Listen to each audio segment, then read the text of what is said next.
Liverpool Football Club have won the Premier League title. It's the first time in 30 years that the club has won England's top division. With 7 games still to play, Liverpool's title win on Thursday is also the earliest on record. Thousands of Liverpool fans headed to Anfield to celebrate on Thursday, and many remain in the area, despite Liverpool's mayor asking them to stay at home to avoid the spread of COVID-19. The UK's chief medical officers have warned that celebrating Liverpool fans are driving the COVID-19 R number above 1, which may require UK alert levels to be raised from level 3 back to level 4.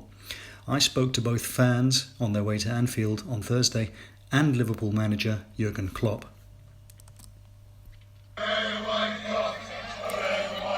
How much does this mean to you? Fucking brilliant, can't believe it, unbelievable, best feeling in the world.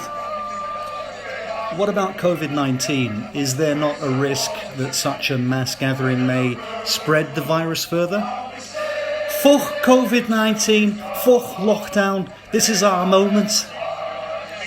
The city's mayor has asked you to stay at home. What do you say in response? Joe Anderson's a fucking Everton fan. He can go fuck himself as far as we're concerned. Thank you, enjoy yourselves and stay safe. Jurgen, you must be over the moon. No, I'm here on the ground. Oh, it's just an expression. You must be very happy. Yeah, of course, Bob. You know, for the club, the players, the fans, it's amazing. And the first time in 30 years. For me, the first time in my 4.5 years here. So yeah, very proud of my players. I'm speechless. You could still beat Manchester City's 100-point record from 2018 and win by a record points margin. Are you going to go for that or rest your top players? Of course, we always want to win. My tactics are a secret though, Bob. Understood. What's your message to celebrating fans flouting social distancing rules? Yeah, people, please follow advice. Stay at home. If you don't, please at least follow social distancing, yeah? Jurgen, thank you. The title win was secured after Chelsea defeated second-placed Manchester City at Stamford Bridge on Thursday. Reports have emerged from Premier League broadcaster DAZN Sports in Spain that the stand-in commentator for the match misread the Black Lives Matter statements on the back of players' shirts as a reference to player names. After referring to Chelsea winger Christian Pulisic, who scored the first goal of the game, as Black Lives Matter, the commentator quickly realised his mistake. We obtained a copy of the broadcast. Confusión entre los defensores del City y Black Lives Matter coge la pelota. Black Lives Matter sigue adelante. Ya no hay nadie para pararle. Y gol de Black Lives Matter.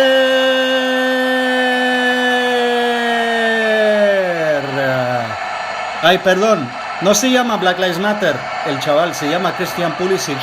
Y Black Lives Matter es el movimiento para los negros discriminados en Estados Unidos. Así que perdónenme, por favor. Former bank manager Dale Semper is suing the Metropolitan Police for racial profiling. The man, who is black and now 38, was pulled over by police when driving with a friend in August 2017. According to Semper, as the owner of an expensive car, he was used to being stopped by police, as police could not believe that he could own such a vehicle without being involved in illegal activities, despite then being a manager at a high street bank. After being pulled over, and as requested by police, Semper escorted 15 to 20 police officers to his Enfield home, where he was asked questions like, how does someone like you afford these 2 cars? How can someone like you live here and be so successful? How can someone like you afford that watch, that car, this home? Semper believes that someone like you was a reference to someone black. Police searched Semper's home and looking for firearms, but did not find any. They found a cash sum of £1,900 in a safe, which Semper had documents accounting for. Despite this, the police told Semper that they were investigating him for money laundering, and a 2-year investigation was launched and eventually dropped. In the process, Semper's bank accounts were frozen, he was suspended from work for 18 months, and when he returned to work, it was to a downgraded role, in which he remains today. With me to discuss this case is Metropolitan Police spokesman David Duke. David, why did this happen? Well, I obviously can't comment on the ongoing case. Our officers typically won't act without cause. Won't act without cause. This is a man who you had no evidence had committed a crime, who was never charged with an offence. You searched his home, you humiliated him in front of his neighbours, you lost him his job, he suffered reputational damage, he lost 2 stone in 2 months and suffered from PTSD.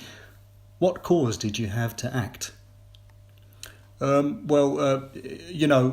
we obviously need to take another look at this. It's not inconceivable he could have been involved in crime. I mean, just so you're aware, we did find a Phillips screwdriver on the property. That could have been used as an offensive weapon. David, I think we'll leave it there. Thank you.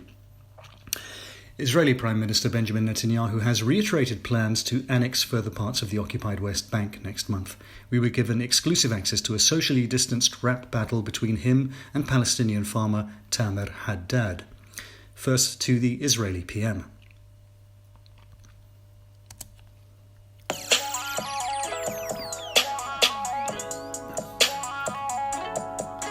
Annexation, a revelation, even better than masturbation.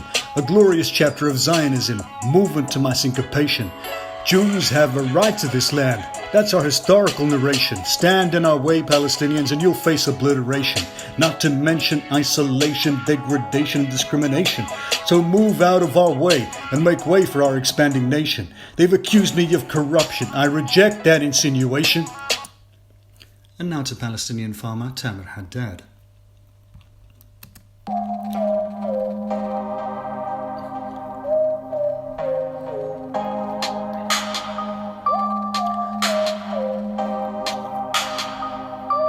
You took away my land, my family, my possessions. They are casualties to your callous imperial obsessions. I am indigenous like the Native Americans, whether you like it or not. You will not wipe me off the map to grow your colonial lot. I will never relinquish my ties to this land which you stole and continue to steal. You are nothing but a racist imperialist pig, even though you think you're a big deal.